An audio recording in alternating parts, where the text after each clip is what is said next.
1956-57, Eric Ashton was moved to the right centre to partner you. Can you tell us something about Eric Ashton, Billy?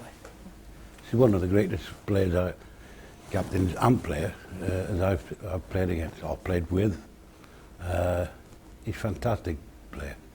I mean, little people don't know, right, that we, between us, we've scored nearly 1,000 tries between us.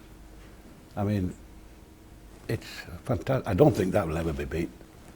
I mean, his long strides and his glide, he used to glide through, and as a captain, he's one of the best.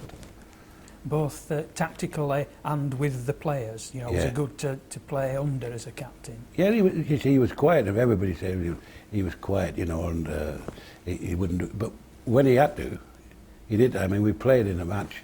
I think it was at Hull, and I told him that I broke my finger. And his first words out of his mouth, "You're not going off." You know, it wasn't any Billy, or I'm very sorry or something like that. You're not going off. So, you know, I mean, it's not bad, is it? I said, my finger's broke. You're not going off. But when we was on the field, you know, we got on well together, and we didn't have to. But I knew what he was going to do, Yeah. and he knew what I was going to do. It became an instinct like this. Yeah, you know, he didn't have to say anything, or I didn't have to say anything.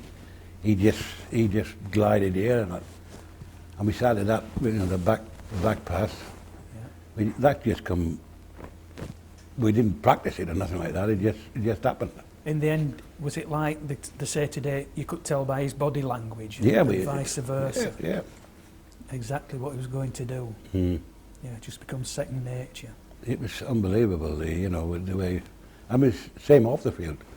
We ended up, you know, straight after the game, he'd go home to Clinton, bring his wife back, and then we were out together.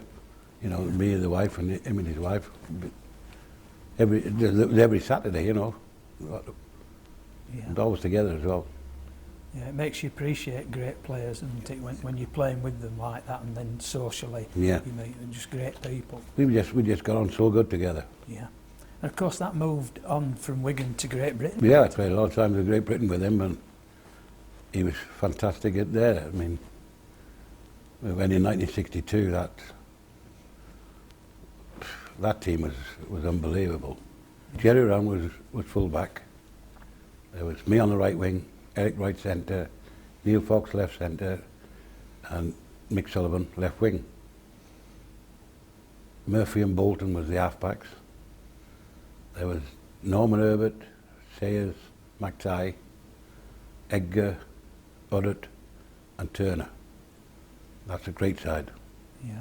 When you mention Hood out there, I've seen film of the 62 series in Australia, and you seem to see a huddle in the middle of the field, then suddenly Dick Huddard shoots out and he's run 60 yards. Did that happen a lot with Oh Dick? God, it must have happened about 16 times in the 3 tests. He followed McTighe wherever McTighe went. If McTighe went to the toilet, he followed him. Mind you, he was such a...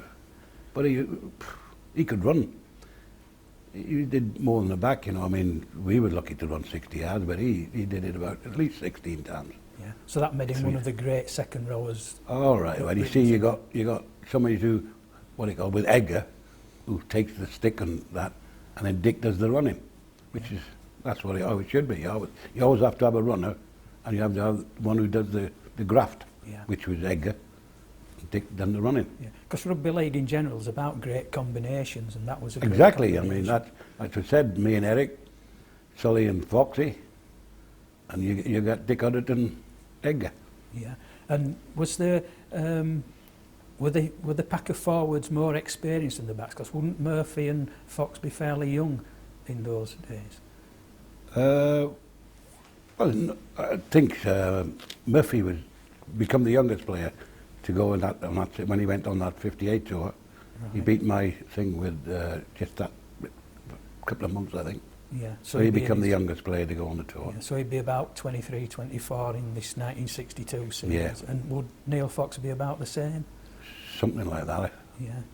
I thought Foxy might have been a bit older, but I hear this name Bolton. Obviously, he played with you at Wigan as well. yeah, And made a few tracks. What kind of was he a scrum half or a standoff? standoff. Standoff. And what were his great attributes? Well, he was pacey. He was pacey, and him and Murphy got on good together. They combined well. Like you said, you have to have pairs. You know, second rows, centres, stand-off and scrum half. Murphy and him was spot on. Murphy did the running from the pack, and Dave Bolton would back him up. You know, but always at the side, Yeah, ready for receive the pass. He'd plenty of running, and he was pacey. yeah. Because You know. Murphy was very Well, very he was quick, like wasn't he? lightning Yeah. from the pack. He was another from with the a acting half-back. great side step as well, Alex Yeah. Murphy, yeah. Well, he was like a jerk, wasn't it? A jumpy child, I think. Yeah. How did he get on with the Australians? Because wasn't Murphy a bit mouthy with... Oh, he's always the same. He never stops. But did he start the trouble and leave the Fodder to sort it out? Oh, no. Well, sort of. But no, it wasn't as bad as the 54. 54, it was rowdy, but the 62 wasn't. And I didn't go on the 58, but there's any wonder after the 54 when they stopped the referee stopped the game up, walked off. I mean, they were fighting all over the place in that 54. That's why they didn't go in the 58. So- People said we had trials and all that. There's no way most of us was going from that 54 side. It was like one of these cowboy films. Shoot out at the OK Oh, they were fighting all the time.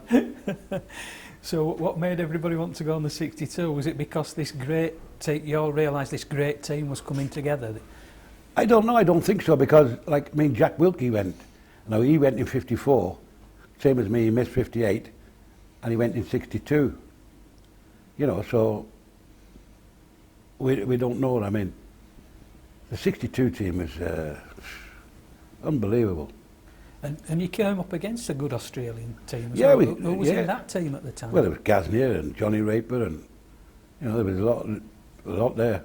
Famous names, yeah. A lot of famous names for Australia. Wells, all them. He's still there, Harry Wells. And, Who played against you and Eddie Ashton in the test then? What partnership would they put out? well, Ken Irvine, and I thought he did wonderful against me. I think he got the better of me for the 3 tests we played in.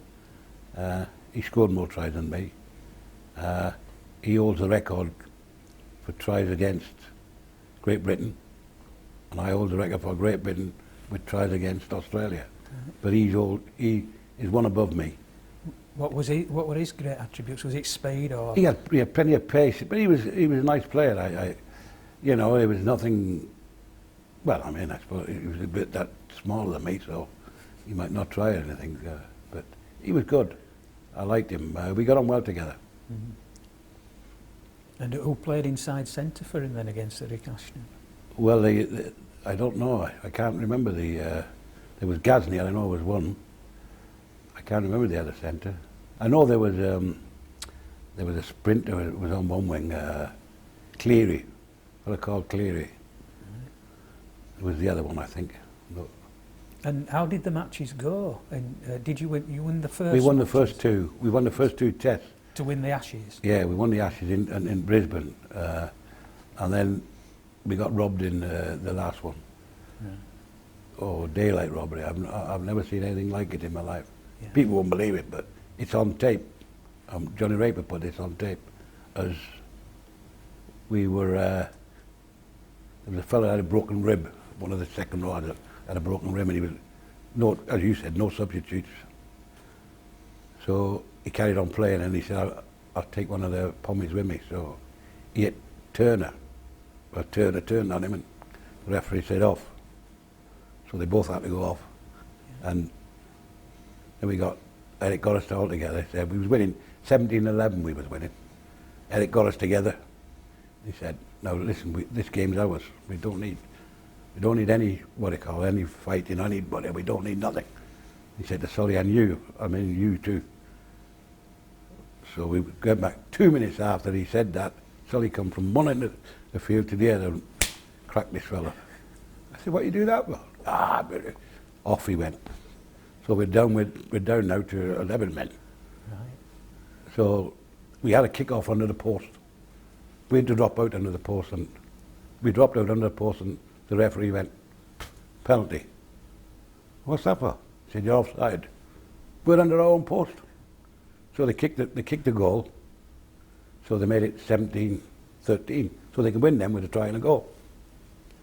Anyway, this moved the ball out, threw it over my head. This Irvine got it, scored in the corner. I said to the referee, I said, sir, that was 5 yards forward. He said, I know it was. He said, I'd have given it was 10. I said, why is that, sir? He said, you'd have knocked Australian football back 50 years. I said, who gives a about Australian football? He said, I do. And lo and behold, after doing that, Irvine put the ball down. He went back to his position there, and the referee said, hey, he said, that ball's key whiff. He said, go and straighten it up, he said. This is true. Oh, I've got it on tape somewhere. And he was Johnny, and he went and he kicked the ball straight over between it, blew the whistle. Over. Game over. Beat us by 18-17. So in those days, they didn't have neutral referees either? No, that was no. Darcy Laura, I'll always remember his name. Right. Thief, rogue, robber. But I suppose the consolation was you'd already won the Ashes. We'd already won the Ashes, but we would have been the first seed. Yeah. We were the first side to win all the three. Yeah. How did you celebrate after the second? Did you have a celebration having won the Ashes, or did you wait till after the third, or did the lads go out on the ale? Oh yeah, I think they went. I think we went out on the ale. We got champagne and all that, and Sully. Anyway, they read the team out for the following day. And I wasn't on it, so I was all right. And we were out drinking, and Sully used to get in with these priests and go to horse racing, and they used to take him with him, this Sully. So he comes to me, and he knew I'd had a few. He said, Billy, he said, will you do me a favour? I said, what's that? He said, will you play tomorrow? I said, aye. I said, get out of it. I said, I ain't playing. I said, you're playing. I said, your name's down. I said, you're playing. Ah, but he said, I've got to. So later on in the night, he come when I was really thinking. I said, aye, okay then. And we went out this morning. We got this little plane. It was only one of them little, what do you call it? It was up and down, and my stomach was ringing. And we played this team next day, and I think I got five tries, I think. And this lad come up to me after the game and he said, thank you, sir. And I said, what's that for? He said, for taking it easy on me. I said, we're all right. There's me trying my eyes out. He said, I was. But anyway. So did you run a midweek team as well then? You were playing? Yeah, they called them the Ammoneggers. The Ammoneggers? They called the midweek team the Ammoneggers. Don't know why. And was Mick Sullivan a bit of a boyo then? With, taking priest. Well, yeah, he used to go over with his priest, and they used to take him to the betting. You know, he'd come home, he'd loads of money. I was loads of money with it. He was a case or him. The priest take him to this club, South Sydney, I think it was, and he's there shouting his mouth out in South Sydney. He said, you know, you got one of the best rugby players in the game. He said, he's wonderful. He's absolutely brilliant. I said, who's that? He said, Cleary. He said, he could go, he could catch pigeons. And they got back to the Australian selectors, and they picked him, Mark and Sully. He lasted about 5 minutes. He taught him into picking him. He cased that fella. Was Mick known to be an hard case type of winger? Was he always up for a scare? He was 11 stone, and he was the hardest man I know. I mean, I had many a thing with him, but he was my mate, so called. And we played at Central Park, and somebody tackled me. My head was rather near the ground, like, and then somebody come at the back and push it, hit my bed, and my head hit the ground, and it ripped me all right across the ground. Like. So I jumped up and I said to Eric, I said, "Who's that?" He said, "Do you have to ask?" So I looked across and there's Mick there, whistling away like that. And I said to him, I said, "Do we have to play you at Huddersfield?" He said, "Yes." I said, "Well, I'll get my home back." And I did. And in those days, did you get a lot of support while you were out there? Were there a lot of English expats used to come? Oh, to there the was games? loads, yeah. there? There was loads. I mean, that was when they went on that, what was it called? £10. £10 thing, yeah. return. Yeah, there was loads of them. There was a lot of Wiganers there too. Well, there. They meet on in Sydney Harbour, somewhere near there. Yeah. Somewhere near there. And what was the reaction when you came back home after winning that tour? Do you get a lot of reaction from the press? And Well, I suppose so, winning the test matches and that, well, winning the Ashes. yeah, That. because of course it was never covered on TV in those days. It was, Well, no, that's what I'm saying. We never had videos and whatnot. We just had that Bath News. at the cinema, people would go to the cinema and suddenly it'd appear on. You see a Bath bit News. there then. Going back on to 1960, you played in a final against Wakefield at Oxford Stadium in front of a record crowd of 83,000. You know, Yeah. what was it like to play at Odsal in front of that kind Oh, of... it was brilliant. The only one thing is I hated about Bradford was that the dressing room was right up at the top, and you had to go. Now it's not so bad when you won. When you have to go back up them, and you used to go about 3 layers, I think it was. But when you won, it was all right. When you lost, it was awful. Yeah. You couldn't get up the thing. I mean, it was unbelievable.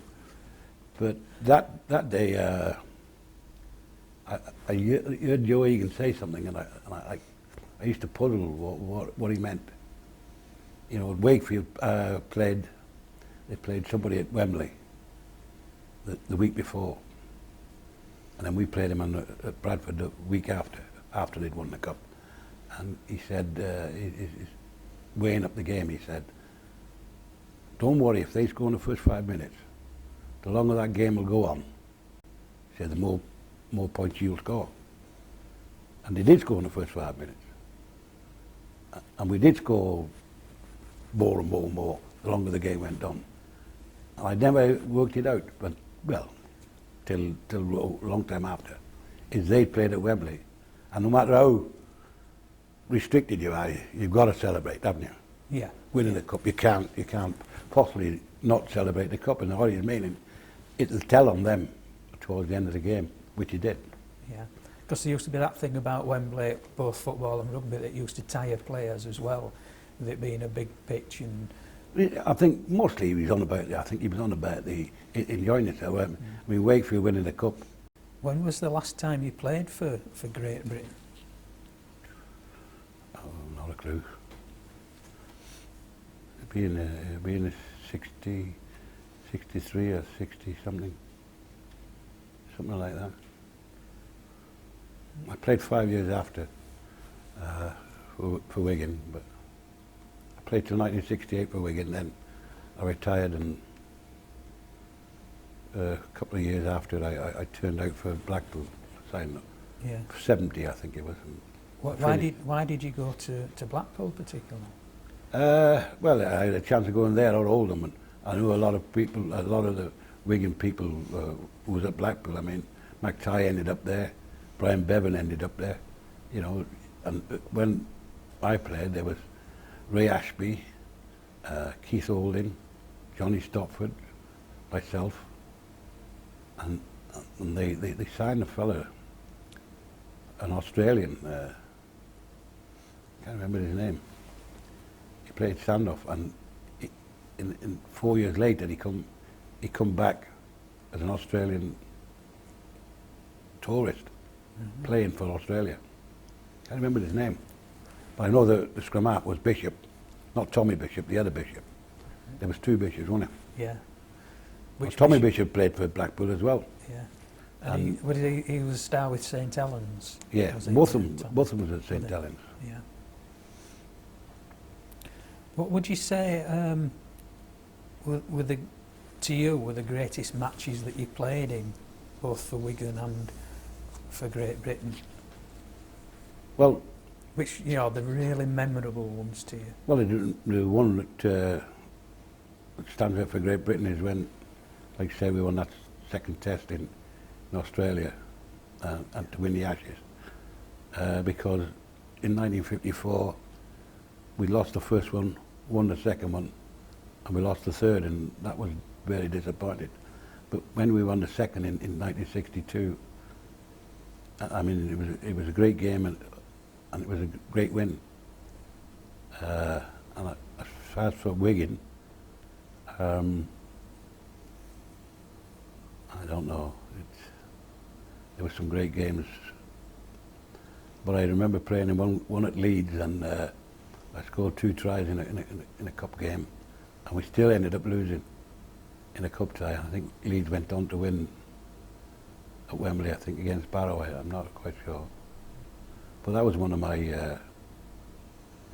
games. I scored 2 tries in a cup final, cup game, and they had some great players at Leeds. I mean, you know, I might so many different wingmen.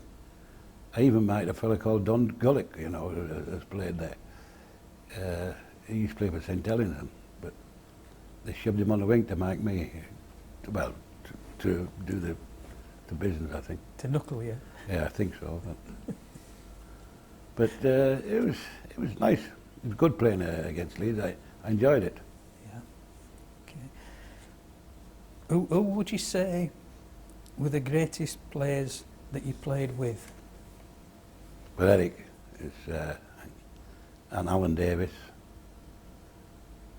Mick Sullivan. I think the greatest was McTighe, Brian McTighe. What position did McTighe play? Second row or? No, front row. And Front row. He has played at Wembley second row, but his original thing was prop. I think it was number 10. You know, I played Lewis Jones. Some fabulous players I played with. Yeah. And the man I didn't like marking was the mighty Mick. His friend. Now. Now we're finished, he's a friend. Outside of your playing days, what have been your greatest moments linked to rugby?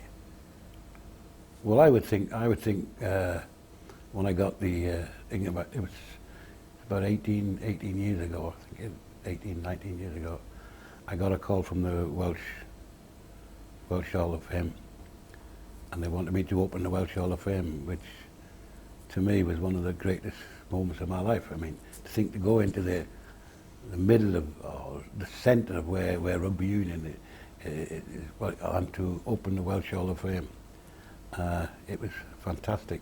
And this was a Hall of Fame covering all sports? All sports. And I mean, there was Di Reese was in it, and there was a woman called Morrow. She was a hockey player. And there was a boxer and golfer,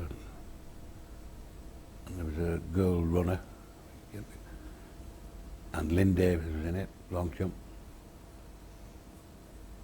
Lynn Davis won the Olympic long jump title. Yeah, didn't well, he was in it, and there was me at the side of him, opening the Welsh Hall of Fame, which to me was fantastic. And the next biggest thing is, I don't think many know it, but where rugby began, which is in rugby, where it's the rugby union, isn't it, and whatnot. That's the rugby school, wasn't it? Yeah, well, rugby league in the town there is all names of rugby players, and all through rugby, and there's 3 rugby league players in it, which a lot of people don't know. There's Brian Bevan, myself, and Neil Fox, which is in rugby union sort of thing. So that gave me a lot of pleasure as well. Yeah. It just shows that great players transcend the prejudice that was around between union and league. Well, that's what I said when I couldn't get into Cardiff.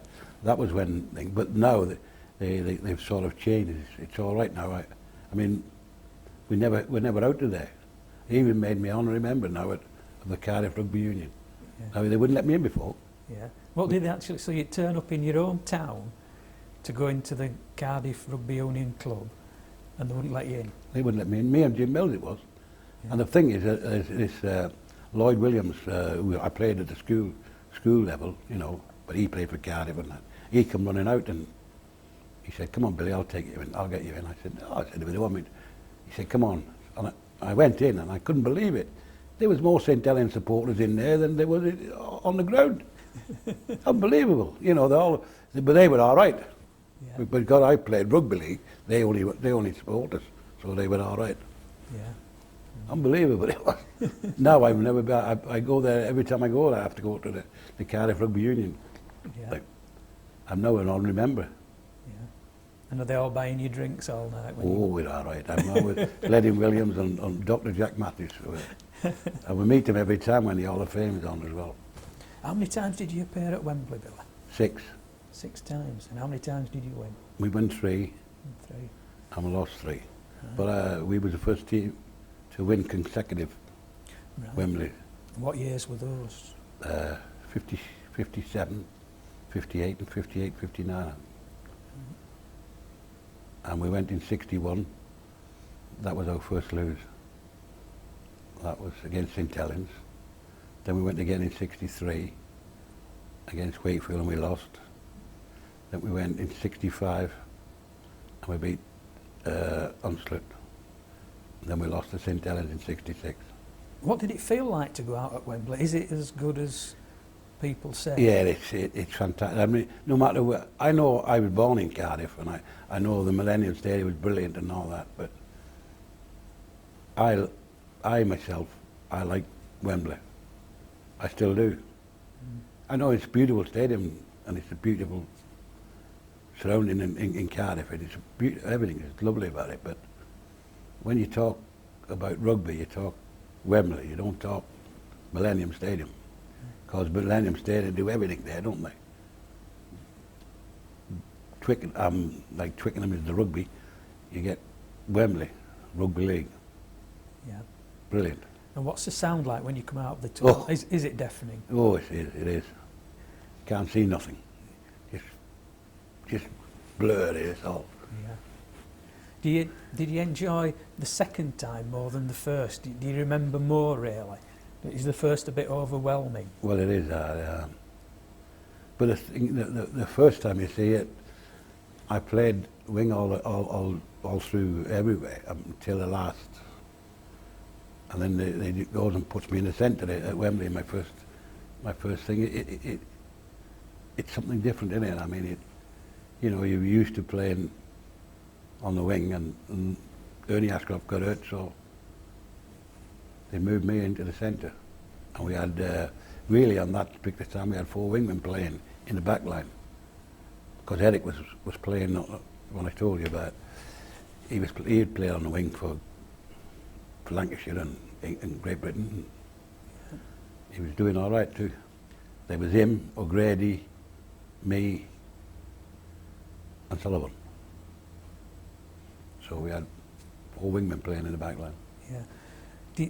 These days, they tend to play people out of position. Do you think, as you've said there, that being played out of position, you lose that millisecond that counts when you're in for scoring? Yeah, I mean, tries. I've been watching these games now, and we got 2 centres who converted to forwards, and we had 2 in the first test. You had him from St Helens, the Yorkshire lad, Gilmore, Yeah.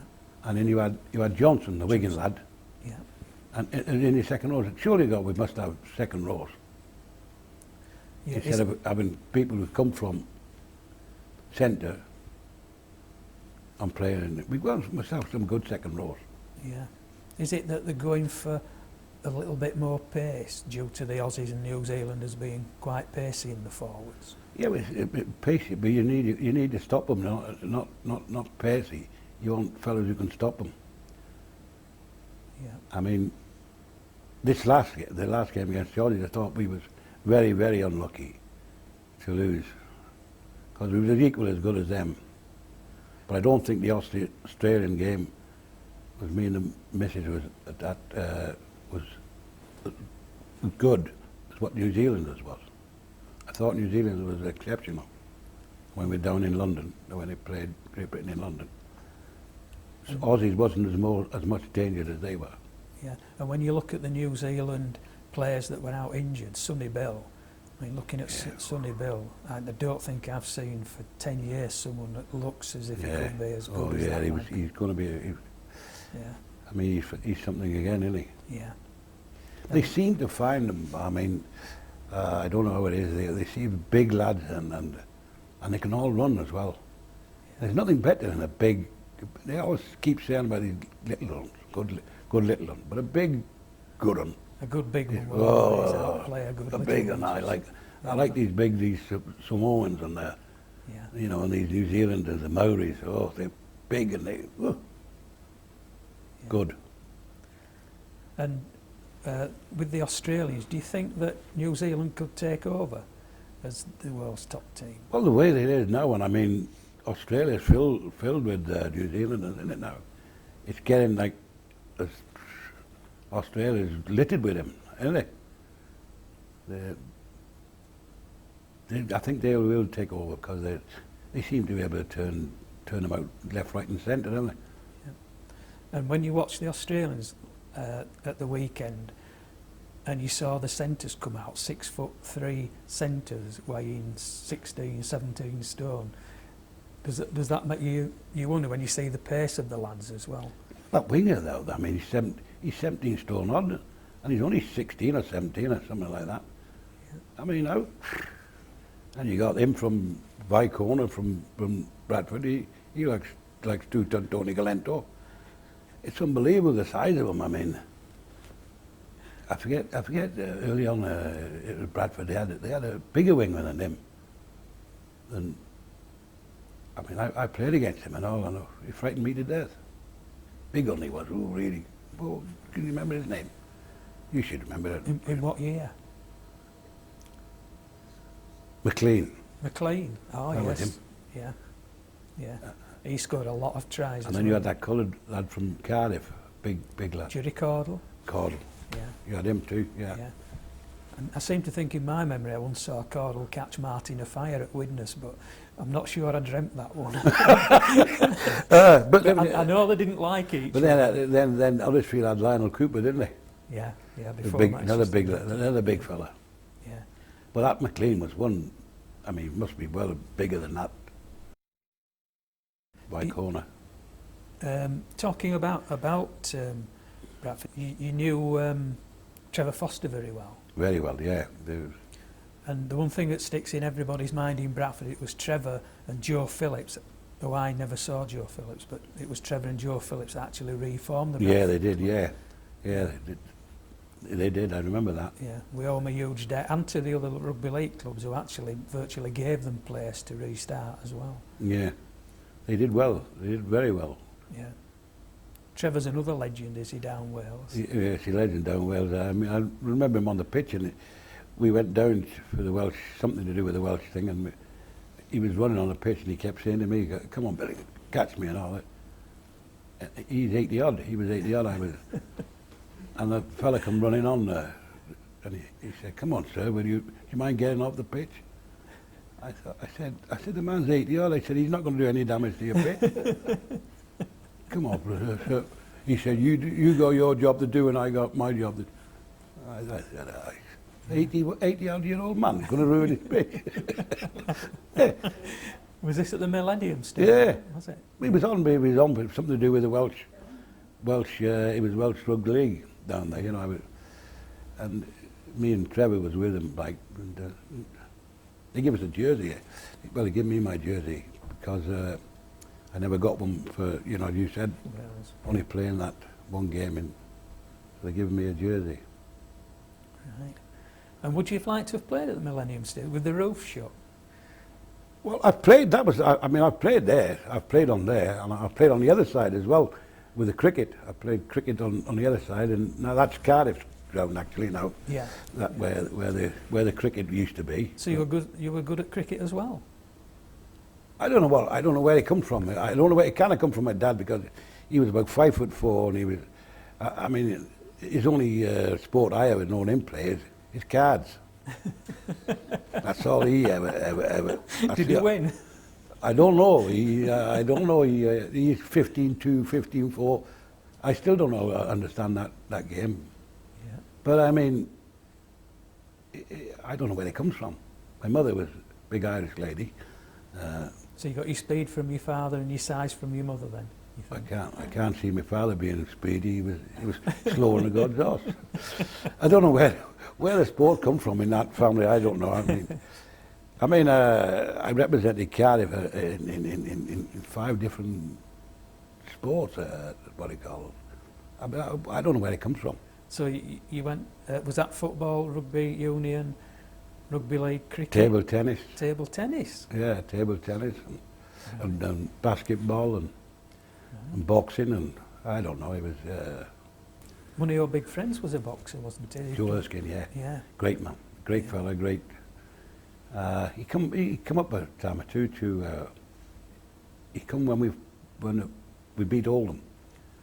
After 13 consecutive losses, we beat Oldham at Watershed, and I scored right in front of him.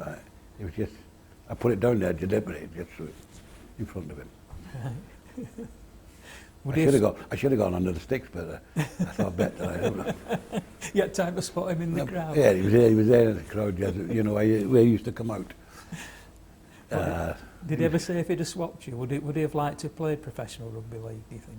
He was a good rugby player, but he got hurt in one time when he was going to fight for the British Championship, and his father banned him then from playing rugby. He played for Wales Boys Club, Right.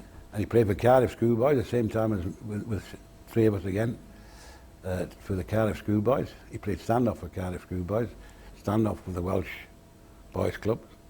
He was a good player. He was a good all-round player as well. He was a table tennis player and boxer and cricketer and rugby player. Yeah. Was that a thing where mates used to egg mates on to play all the different Well, sports? yeah, there was nothing else to do, was there? Yeah. You know what I mean? They got televisions and videos and what do you call them, laptops or whatever they call them things. Yeah. If you played against Joe Erskine probably as a lad, would you rather played against him than Mick Sullivan, who was the one that was Oh well, punched you on the nose? Joe was what he called, but he didn't have a big punch.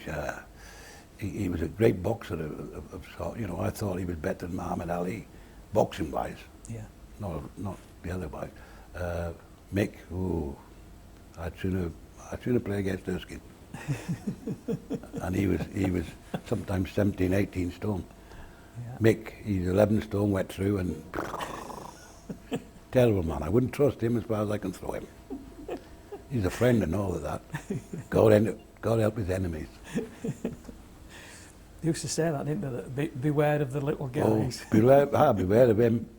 My friend, when he was like that, I had to go on a tour with that. Straight away after that game, we went to rugby league to get our jerseys and blazers and to go. And there was me with this thing right there. In the photographs. With Yeah, this all guy. photographs, a big scare right there. Friend that was. I wonder what he'd done to him if I was his enemy. Did he end up fighting with the Aussies a lot then, Mick? Was he?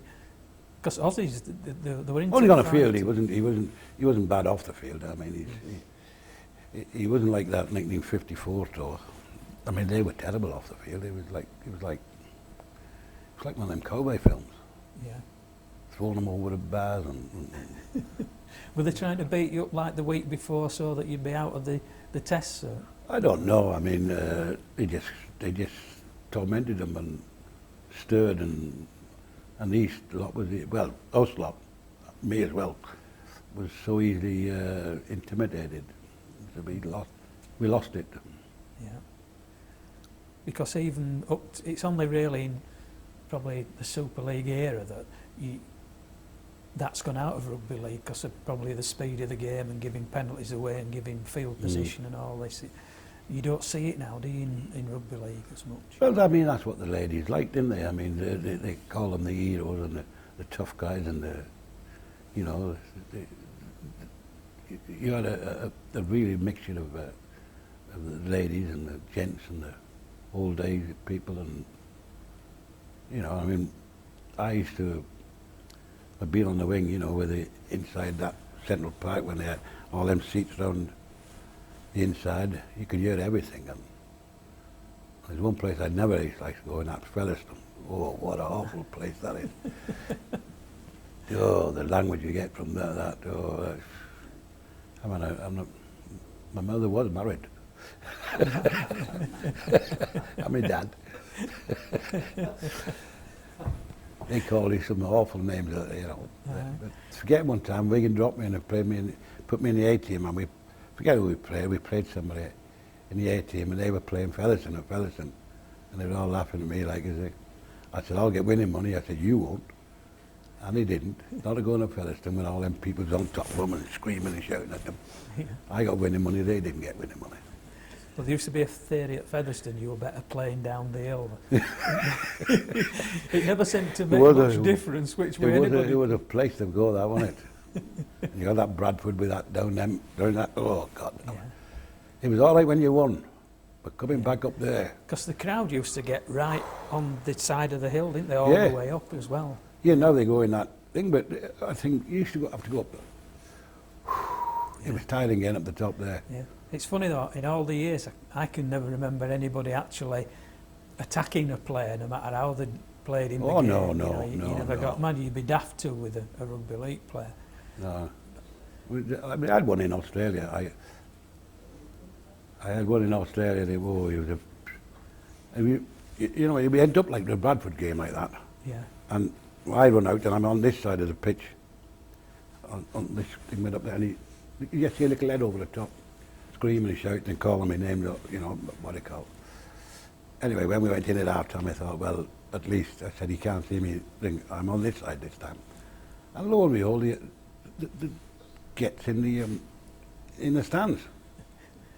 And he's calling me and shouting, and I thought, oh. Anyway, the ball went right near the stands and the whistle blew. And I looked up, and so I jumped up and I pulled myself up, but I thought I was fast, but he was faster. He gone. All mouth and no action. Oh, God. But, you know, I mean, he was outside, like, he wasn't inside first.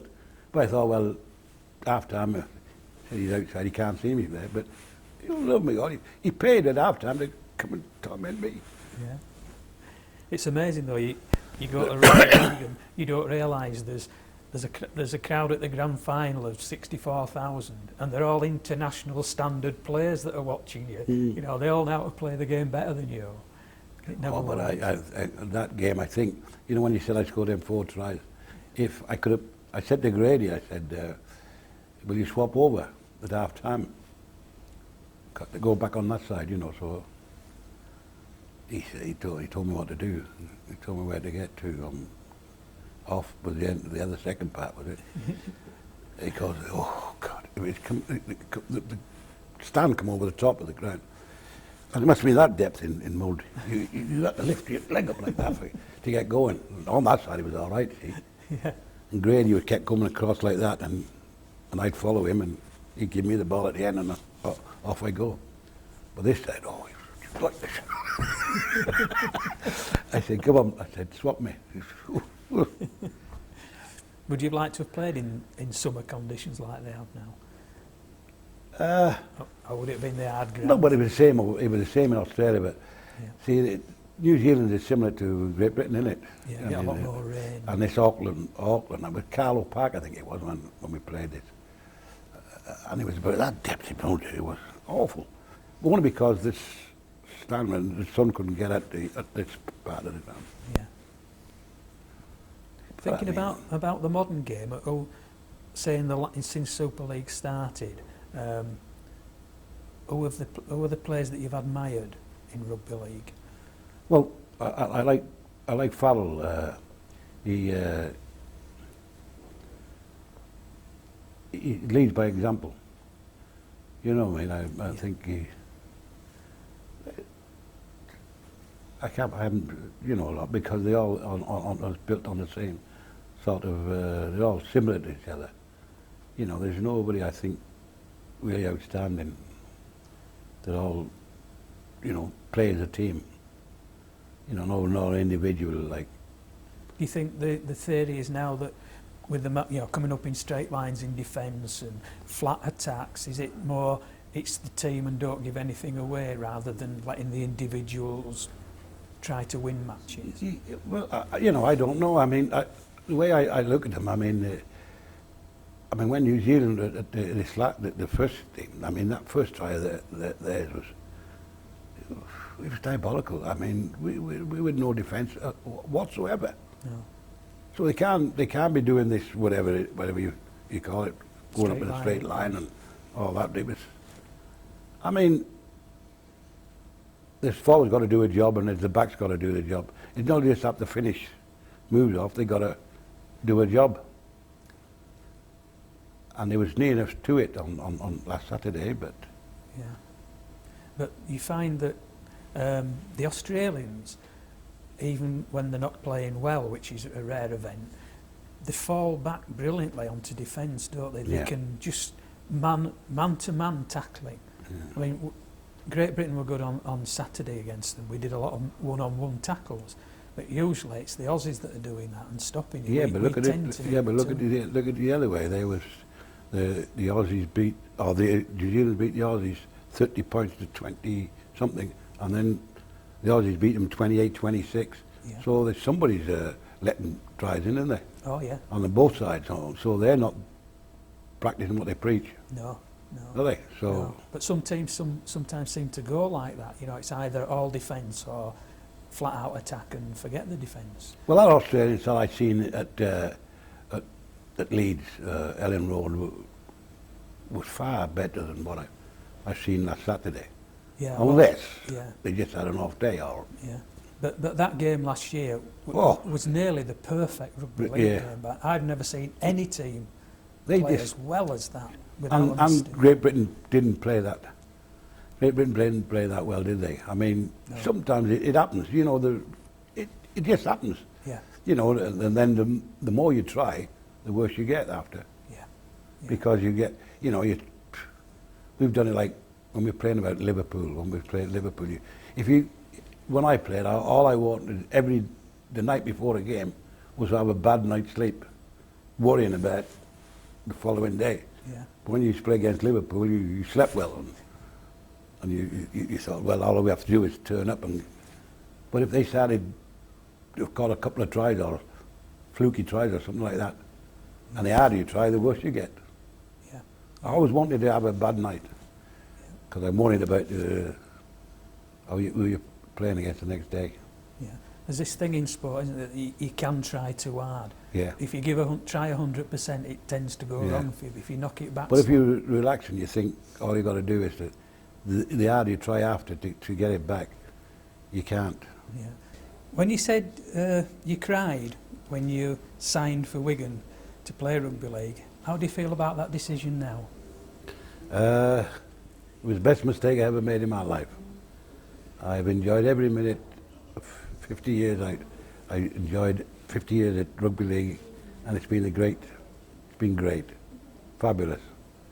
I also have been married 50 years, so I met my wife and we've got 5 bonny children. Great. I'm glad I made a big mistake, but it was best. It was brilliant. Billy Boston, MBE, thank you very much. Thank you.